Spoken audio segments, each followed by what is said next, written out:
Poštovani gledatelji, kao što smo najavljivali, generali Gotovina i Markač stigli su na Pantovčak. Upravo su se pridružili mnogobrojnim uzvanicijama. Katarina Periša, izvoli. Branko, evo, generali su došli ovdje među vojni vrh, dočekao ih je predsjednik države Ivo Josipović. Nekoliko minuta su bili nasamo sa predsjednikom, evo sad su došli.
Poštovane gospođe i gospodo, dobra večer i dobrodošli.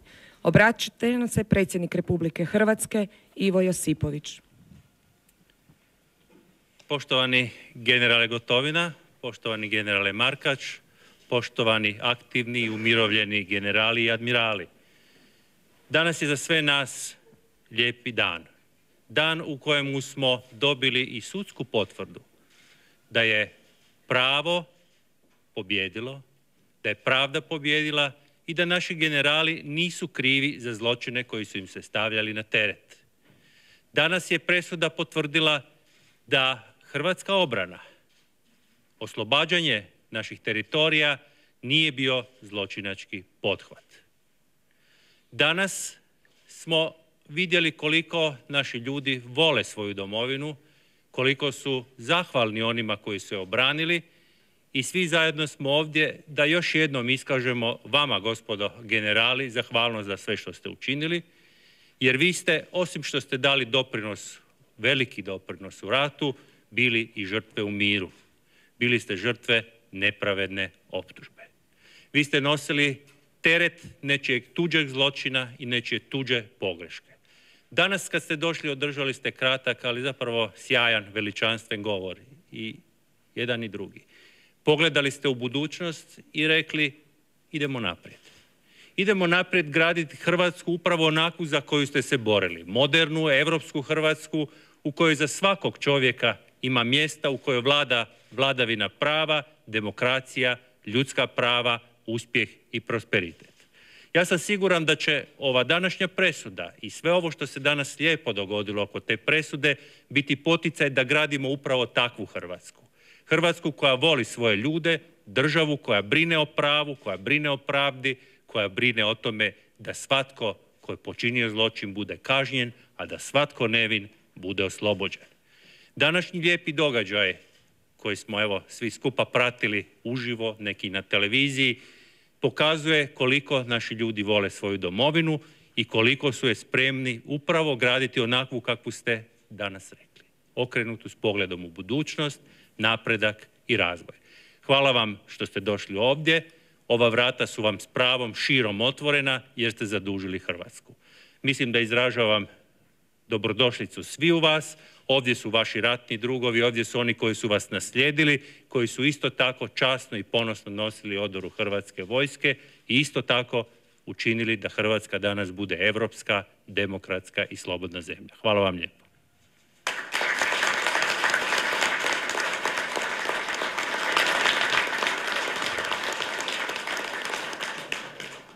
Obratit će nam se generali Ante Gotovina i Mladen Markač.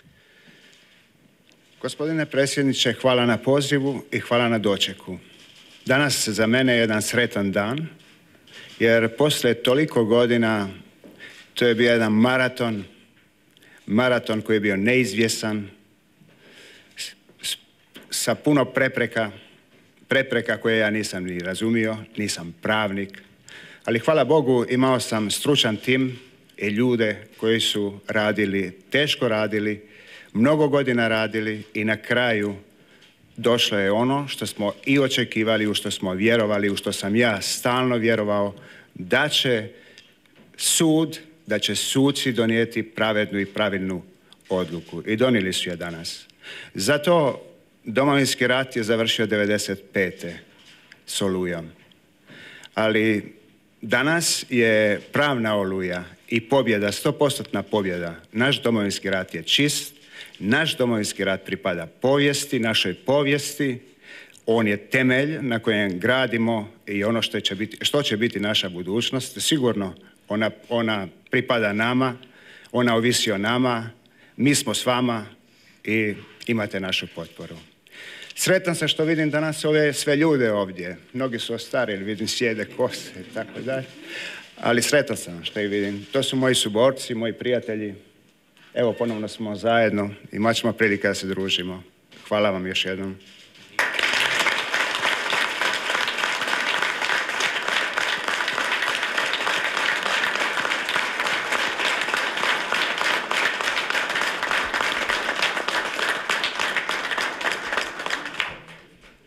Generale Markač, izvolite.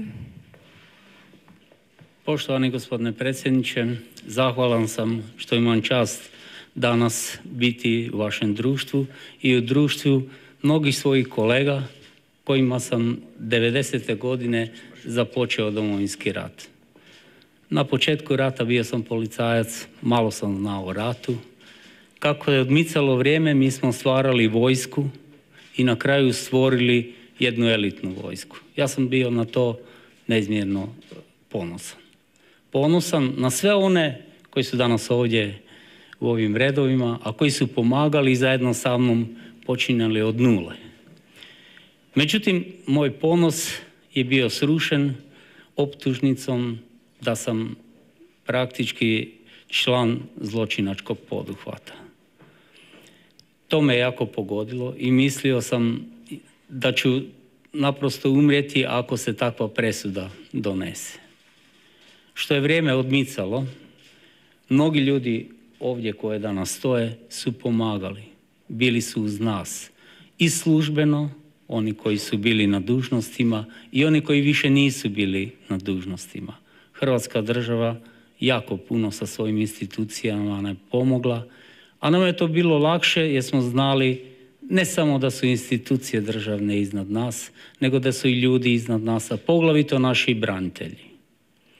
Sada, kad je presuda donesena na takav način da mene ispunjava ponosom, ja sam sretan da će sve generacije poslije nas, a i naša generacija, moći s ponosom u svijetu govoriti kako mi imamo ne samo profesionalnu armiju, nego armiju hrvatskih vojnika koji su odradili jedne od najsvjetlijih povijesnih bitaka koje će se vjerovatno izučavati na našim i stranim učilištima.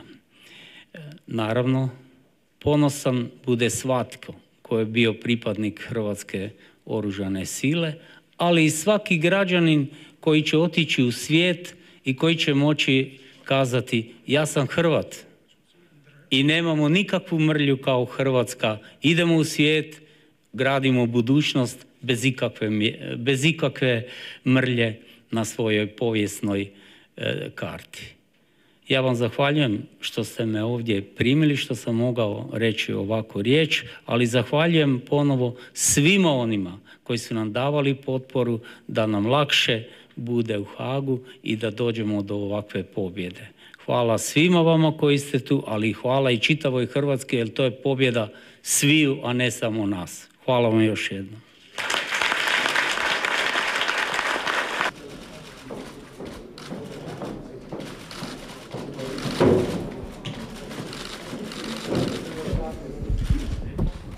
Molim vas da se sada svi pridružite, malo se stisnite u 2-3 reda.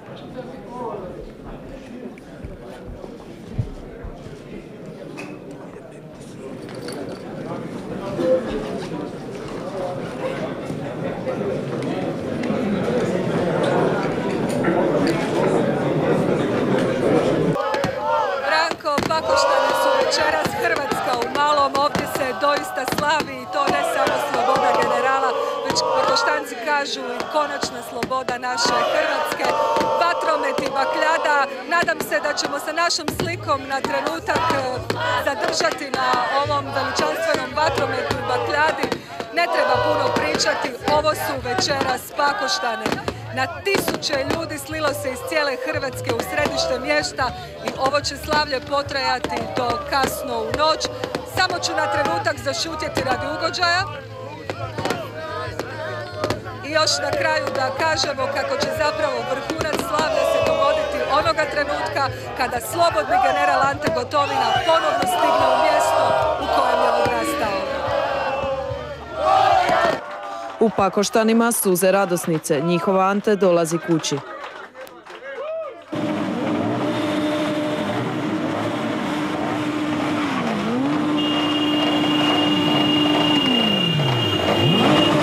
Pravda je pobjedila, dragi Bog je velik. Treba ovom hrvatskom narodu vratiti ponos i dušu. Zdravi, samo zdravi, svi će sokolovi, znate život dati.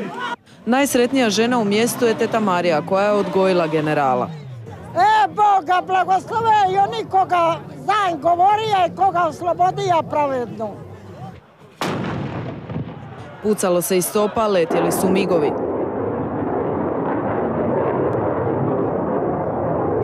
Nekoliko kilometara dalje u kući generalova brata emocije su zatomile svaki glas. Pao mu je veliki teret sa srca. Pravda je pobjedila, u koju nikad nisam sumnja. Teret je iznesen do kraja sa strane moga brata. I još jedan put zahvaljujem Bogu što mu je da snage. Vesele se i prijatelji. To je vrhunac jedan svega onoga što će biti Božja pravda. Tome smo se nadali i Bogu hvala dočekali. Neka sitno stignu svoje kuće. Konačno, evo, veseli smo još. Ja mislim da još nismo ni svjesni što se dogodilo. U Pakoštane su tijekom dana krenuli ljudi iz svih krajeva Hrvatske, dok Pakoštanci poručuju da neće spavati dok im Ante Gotovina ne dođe. Radosti u Đurđevcu i sugrađani generala Markača dočekali su ono u što su sve vrijeme iskreno vjerovali. Pravda je napokon zadovoljena.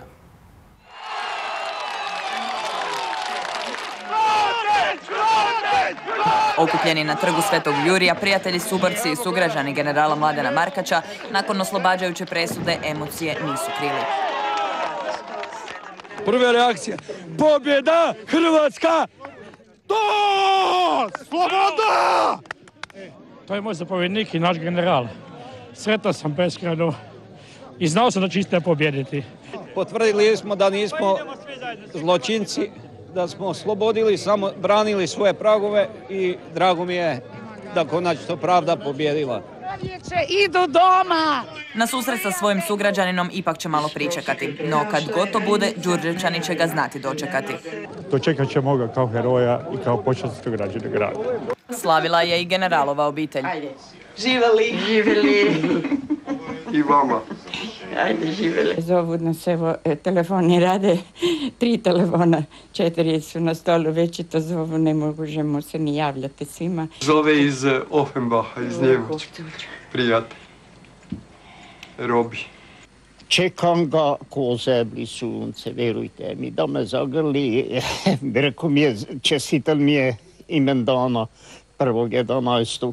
Rekao, volio bi da me zagrliš i da si tako čestitamo, ali eto, tako je. Biće i to deda, biće i to deda, i eto, ispalo je da bude tako. I to mnogo prije nego što su svi očekivali. Biće veselo, deda.